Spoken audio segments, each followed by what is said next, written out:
केरळमध्ये ऑलिएंडरचे फूल सध्या चर्चेत आहे।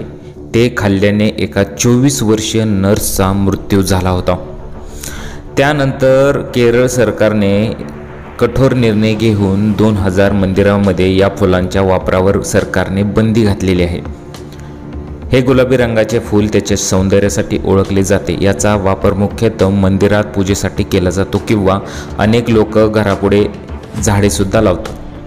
चॅनलवरती नवीन असाल तर मराठी न्यूजला जरूर सबस्क्राईब करा। आता या फुलापासून किंवा याच्या पानापासून आपल्याला काय हानी पोहोचू शकते हे पहा। ऑलिएंडरचे फूल आणि त्याचे पाने मंदिरे सजवण्यासाठी आणि पूजेमध्ये अर्पण करण्यासाठी वापरली जातात। दक्षिणातील मंदिरांमध्ये याचा मोठ्या प्रमाणावर वापर केला जातो। यामध्ये असलेले रसायने फुलाला धोकादायक बनवते। या वनस्पतीमध्ये ग्लायकोसाइड नावाचे रसायन आढळते जे विषारी असते। त्याचा थेट परिणाम हृदयावर आणि पोटावर होतो। हे रसायन शरीरात पोहोचताच हृदयाचे ठोके कमी होऊ लागतात। परिणामी एखाद्या व्यक्तीचा मृत्यू होऊ शकतो। त्याची पाने चावणे किंवा बिया खाणे घातक ठरू शकते। हे कोणत्याही प्रकारे सुरक्षित नाही।